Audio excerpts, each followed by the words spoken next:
نحمدہ و نصلی علی رسولہ الکریم اما بعد۔ منہج محدثین پر عربی گرامر کے حوالے سے یہ دوسری ویڈیو ہے۔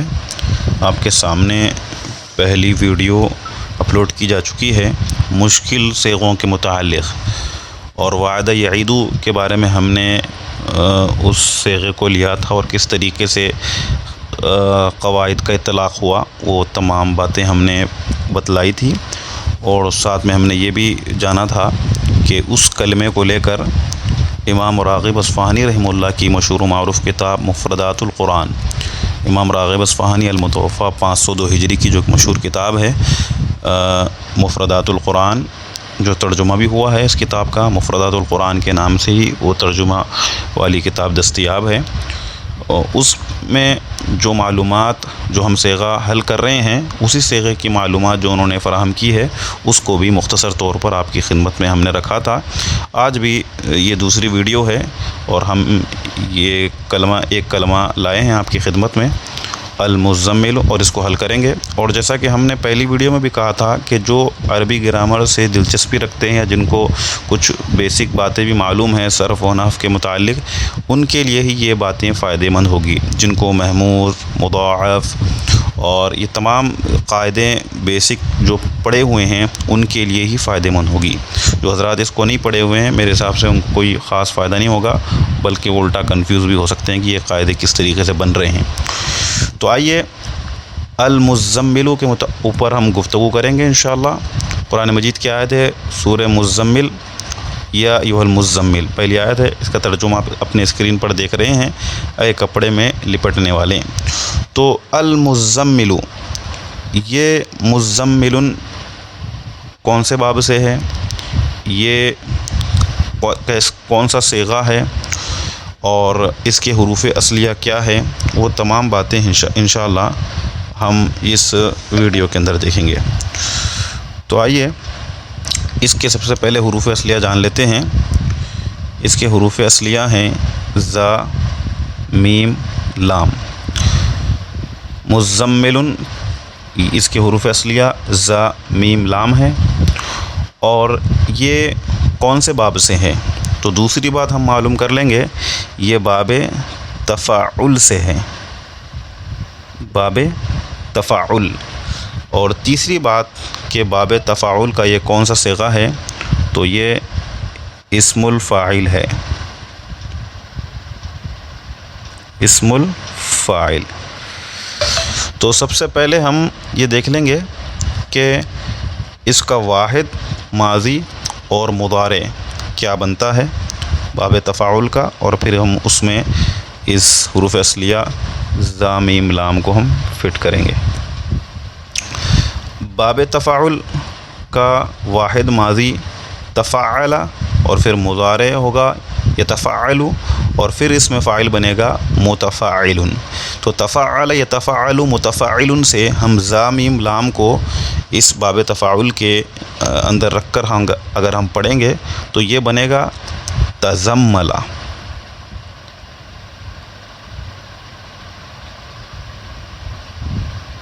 تزمل، یتزمل، اور پھر اس میں فاعل بنے گا متزمل،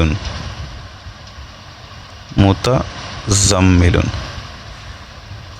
اسم الفاعل کو حل کرنے سے پہلے ہم واحد، ماضی اور مضارع ہم اگر حل کر لیں گے تو ہم اسم الفاعل ہم کو خود بخود اس کا حل ہو جائے گا۔ تو آئیے تزمل، یتزمل، متزمل، تو یہ متزمل سے مزمل کس طریقے سے بنا، وہ ہم آج اس ویڈیو کے اندر جانیں گے۔ تو پہلے میں آپ کو واحد، ماضی اور مضارع پر آپ کو بتلاتا ہوں۔ اس کا حروف اصلیہ میں اوپر لکھ دیتا ہوں تاکہ آپ کو کنفیوژن نہ ہو۔ ذا، میم، لام۔ تو تفاعل پر یہ بنے گا تزمل۔ اب یہ تھا تزمل، آپ دیکھ لیں اسکرین پر۔ فا کلمہ، اسے فا کلمہ کہتے ہیں، اسے عین کلمہ کہتے ہیں، اسے لام کہتے ہیں۔ فا کلمہ ذا ہے، عین کلمہ میم ہے، لام ہے۔ تو یہاں پر ایک اختیاری قاعدہ ہے جو لگا ہے، جس کے تحت متزملن سے یہ مزملن بنا ہے، اور وہ قاعدہ آپ نوٹ کر لیجئے، میں آپ کے سامنے وہ قاعدہ بیان کر رہا ہوں۔ قاعدہ یہ ہے، ادغام کے بعض مخصوص قواعد میں سے ایک قاعدہ ہے اختیاری، وہ آپ نوٹ کر لیں۔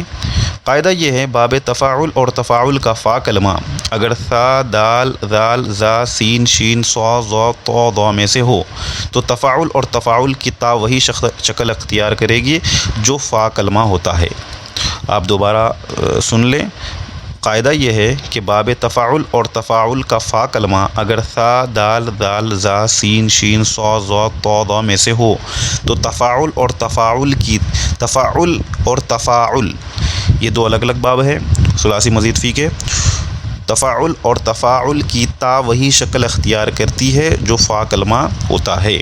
تو آپ نے یہ قاعدہ سماعت فرما لیا، تو اس قاعدے کے تحت اب ہم اس تزملہ کو بنائیں گے۔ اس قاعدے کو ہم بنائیں گے کہ یہ کس طریقے سے بنا ہے۔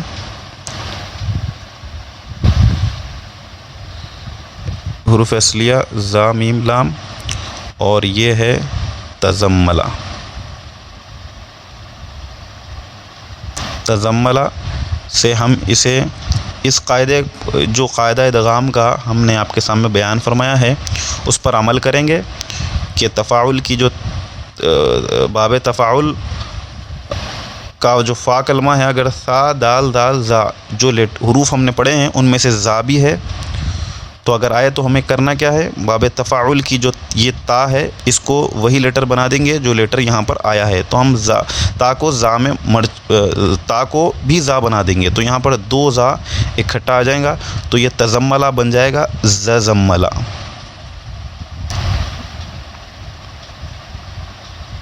ہم لائن سے جا رہے ہیں کہ کس طریقے سے اس کی جو ترتیب ہے وہ آپ کو بتا رہے ہیں تاکہ آپ کو مزملن تک ہم پہنچائے۔ تو یہ بن گیا ہے ززملہ۔ اب جیسے ہی یہ ززملہ بنے گا تو یہاں پر ادغام کا ایک اور قاعدہ لاگو ہوگا۔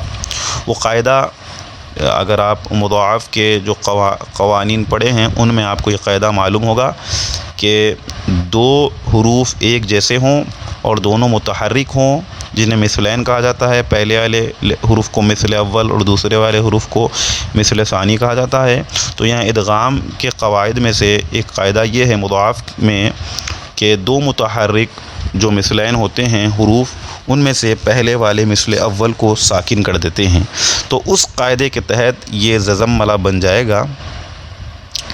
ززملہ بنے گا ایسے، ززملہ سے یہ زا پر یہ ساکن آ چکا ہے۔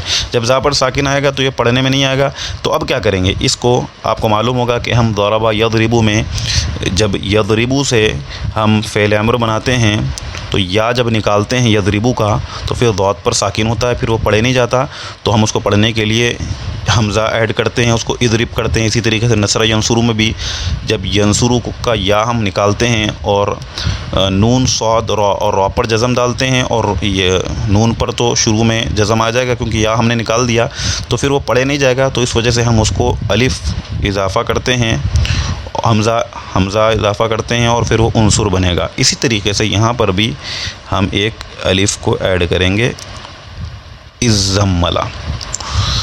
الزملہ جب یہ اس طریقے سے بن جائے گا تو پھر اس دونوں زا کو ہم ادغام ہی کے قاعدے کے تحت اس طریقے سے بنا دیں گے۔ یہ تو میرے حساب سے آپ کو معلوم ہو گیا ہوگا کہ یہ الزملہ ہے، صرف ہم تشدید ڈال کر اس کو ایسے لکھ رہے ہیں، الزملہ۔ تو یہ اب بن چکا ہے الزملہ، اور اس کا مضارع بنے گا یزملو۔ مضارع بھی سیم ایسے ہی بنے گا، مجھے مضارع کو بھی بتانے کی ضرورت نہیں ہے کیونکہ اس مضارع میں حمزہ کیوں نہیں آیا، آپ کو معلوم ہونا چاہیے کہ وہاں پر ہم نے کسی کو وہاں پر ساکن والا لیٹر پہلے نہیں آتا، کیونکہ مضارع کا یا اس کلمے میں آتا ہے، تو اسی وجہ سے آپ وہ بھی دیکھ لیں ایک مرتبہ تاکہ آپ کو سمجھ میں آ جائے۔ مضارع بنے گا ززملہ سے یززملو۔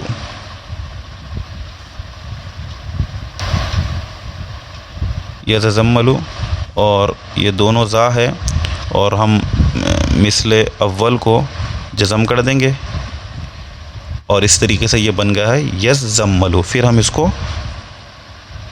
ایسے لکھ دیں گے یزملو. تو اب یہ اس کا واحد ماضی اور مضارع کیا بنے گا؟ ازملا یزملو. ازملا یزملو سے ہم مضارع کے واحد سے ہی ہم اس کا اسم الفاعل بنائیں گے. تو یزملو کو ہم اسم الفاعل بنانے کے لیے سب سے پہلے اسم ہے اس لیے یہاں پر تنوین آ جائے گی اور یا مضارع کا ہٹ کر میم مفتوح آئے گا اسم فاعل کا اور یہ ہٹ جائے گا یا ہٹ جائے گا اور پھر یہ میم مفتوح ہو جائے گا میم پر پیش اور عین کلمے میں کسر آ جائے گا. عین کلمے میں کسر آ جائے گا. تو اب یہ بن چکا ہے مزمل.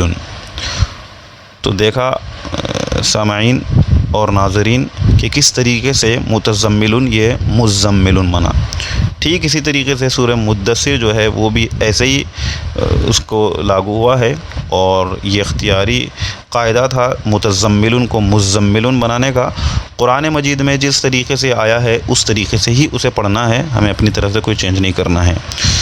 امام راغب اصفہانی رحمہ اللہ نے کیا بات بتلائی ہے وہ دیکھ کر ہم آج کی اس ویڈیو کو ختم کر دیں گے. مفردات القرآن ہے, اس میں لکھتے ہیں یا ایھا المزمل اے اوڑھنے والے. تو مزمل اصل میں متزمل ہے جس کے معنی کپڑے میں لپٹنے کے ہیں.